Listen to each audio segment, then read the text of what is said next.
Alright, I think I'll start this off with a simple question. Who else was having flashbacks to the second Broly movie from this? Like, you know, like, one of the defining characteristics of Broly, one of the things that makes him such an interesting and complex character...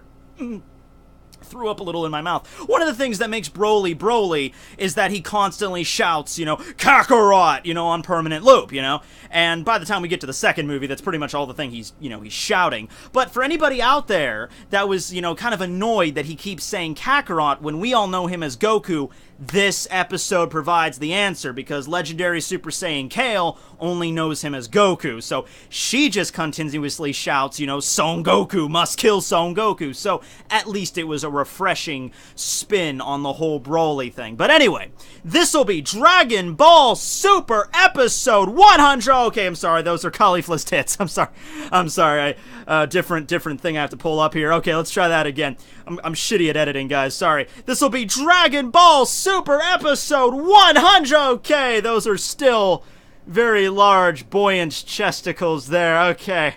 To be fair, they're mostly muscle. Okay.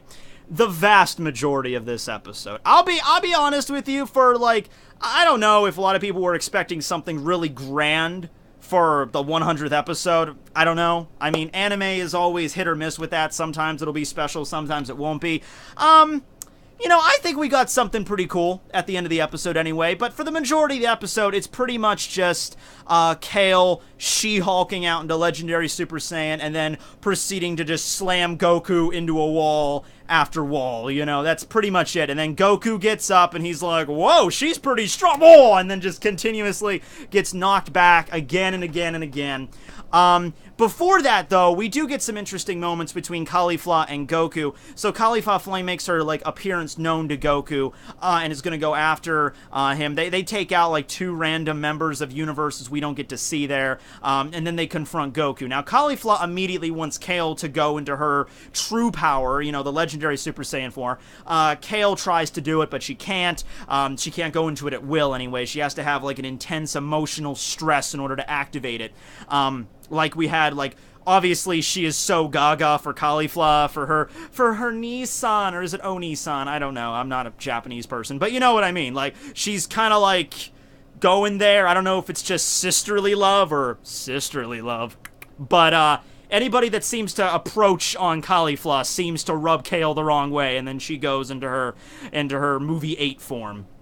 But for the most part, it's mostly Caulifla confronting Goku. So the first thing she does is like, alright, let me show you my new badass form. Now, Caulifla did go into Super Saiyan 2 the first time KALE went into her form, you know, and then she managed to, you know, knock KALE into her sensors by going Super Saiyan 2.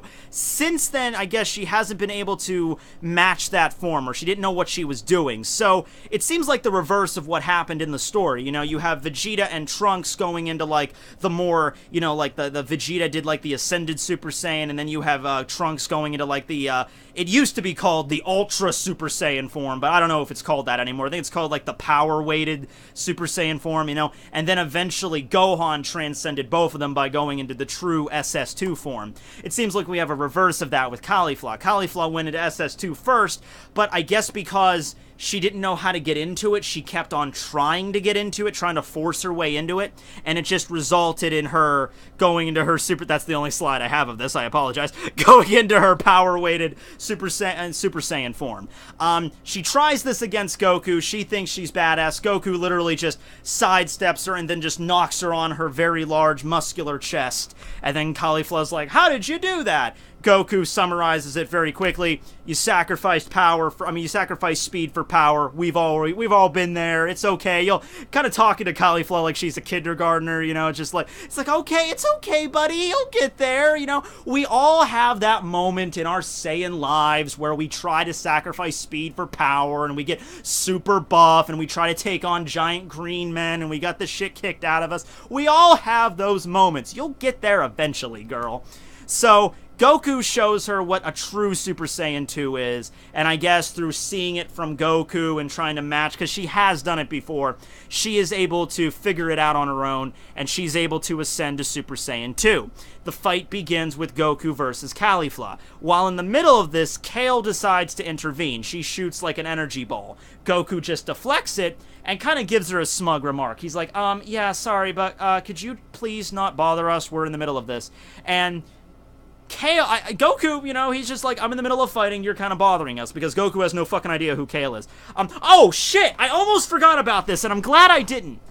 You remember that Yardrat from Universe 2? Remember him? You'd think he was gonna do something cool? No, he doesn't. He's like instant transmissioning around Goku, and then KALE just knocks him off the side, and that's it. Okay, whatever.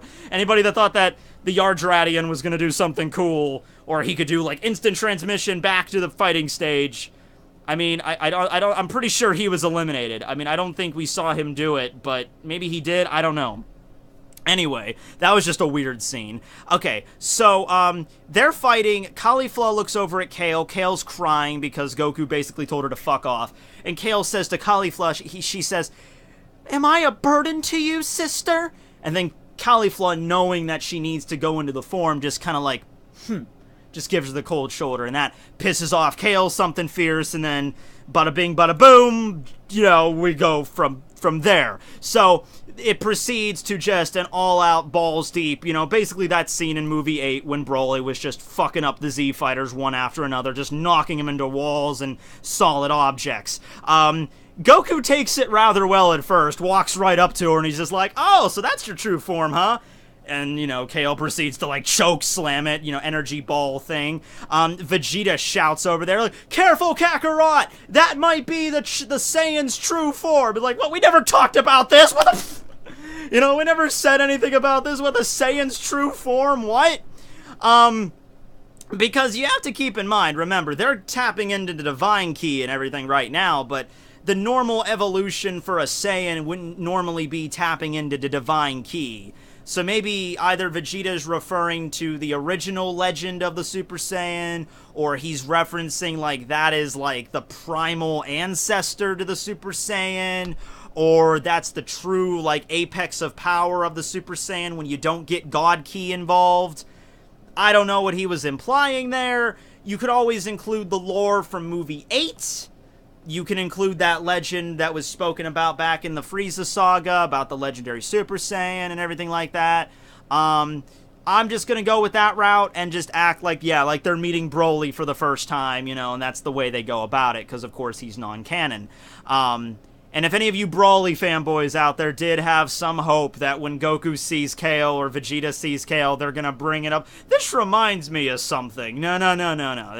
It's not brought up. It's not a thing. Although you should just be happy, I guess, the legendary Super Saiyan form is in fact canon.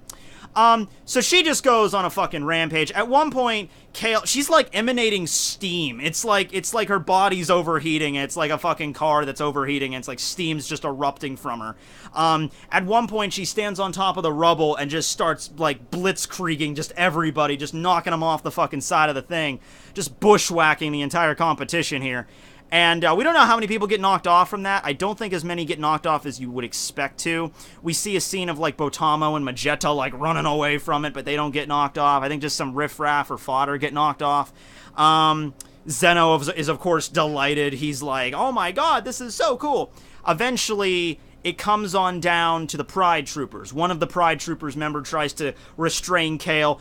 Hit gets involved. Hit manages to save KALE from getting hit, and Hit's more worried about KALE killing somebody, because then they get disqualified. Has it ever been mentioned, by the way, if one of the members from the team if the entire team gets disqualified if they kill somebody, or if it's just that particular person that gets disqualified? I want to say it's the entire team, right? The whole team gets disqualified if one person kills them on the team. Okay. Well, anyway, Hit gets involved. He uses his time skip. He actually uses it earlier in the episode to take down that Naganama guy, the guy from Universe 3, the robot with the gyro arms. You know, he rips off both of his arms. He's about ready to charge up his laser cannon, And Hit just uses time skip and just thwacks the fucking thing off the side.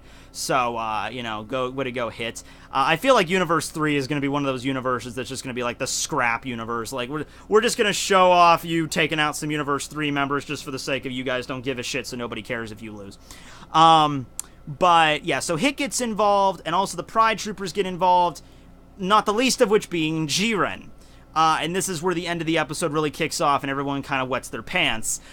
Topo is noticing just how strong KALE is. She's letting out a She-Hulk roar, and Topo's like, even her voice is this powerful. And so Jiren just hops down and he just like, I got this. I'm like, whoa. That was a ting. You felt it, didn't you? You felt. I'm not making a lame reference, but you felt that tingly sensation all over your back, didn't you? It's like Jiren just steps down, opens his eyes, like, I got this, guys. Just you guys hang tight. Got this.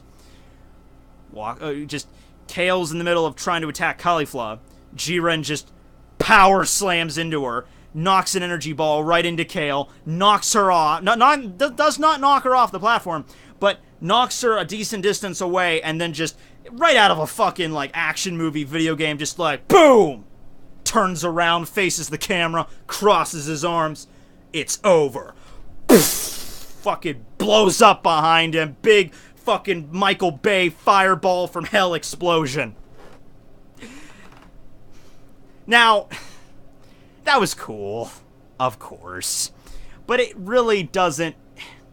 Was KALE introduced as the legendary Super Saiyan just to show off how fucking cool Jiren was? Because let me tell you right the fuck now, I'm cool with that. I mean, let's be honest here. Broly was never that interesting. KALE as a legendary Super Saiyan, she's just... They're muscle heads. That's all they are. Kill Son Goku. Kill Kakarot. That's all they are.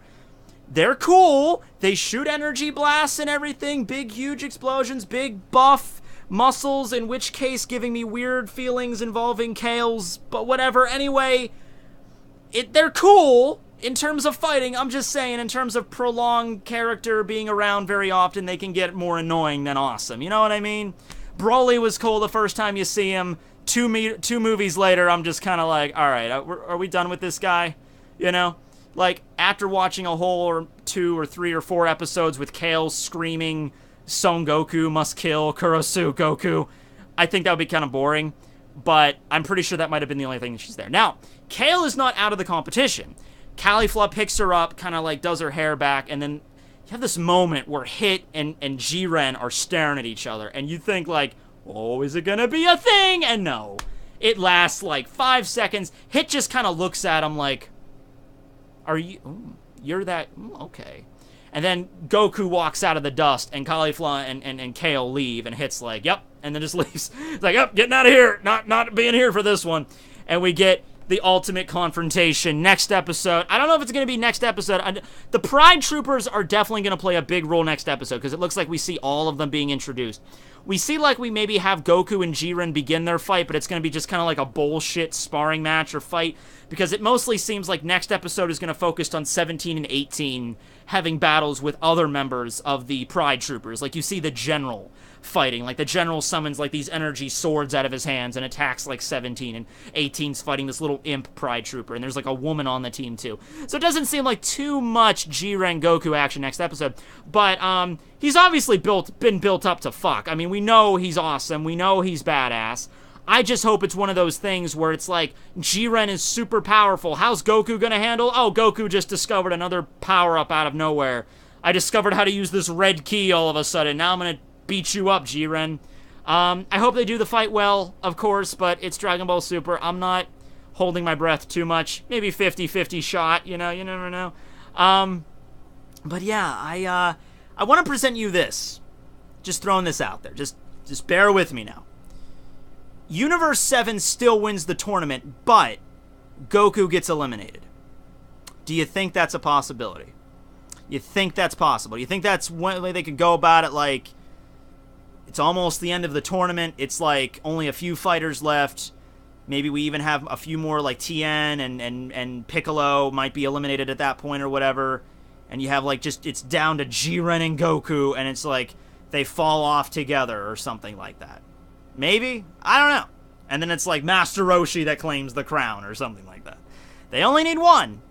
Personally, I'd be fine with Gohan. I hope we get a solid Gohan fight, because considering all the fucking build-up we've had with the guy, I hope we get a build-up. Yeah, like, did you see the ending, the new ending of Dragon Ball Super, where it's like the last scene is like, we'll go back home, and then Goku and Gohan are jumping forward like they're fighting together? Yeah, I don't think we're gonna get that, but I hope we get a scene with Gohan fighting anyway.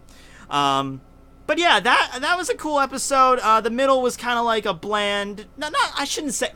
I shouldn't say bland, because it's Dragon Ball, you know? So, like, half the episode being taken up by just the two muscle-bound people beating the shit out of each other, that should be cool with that.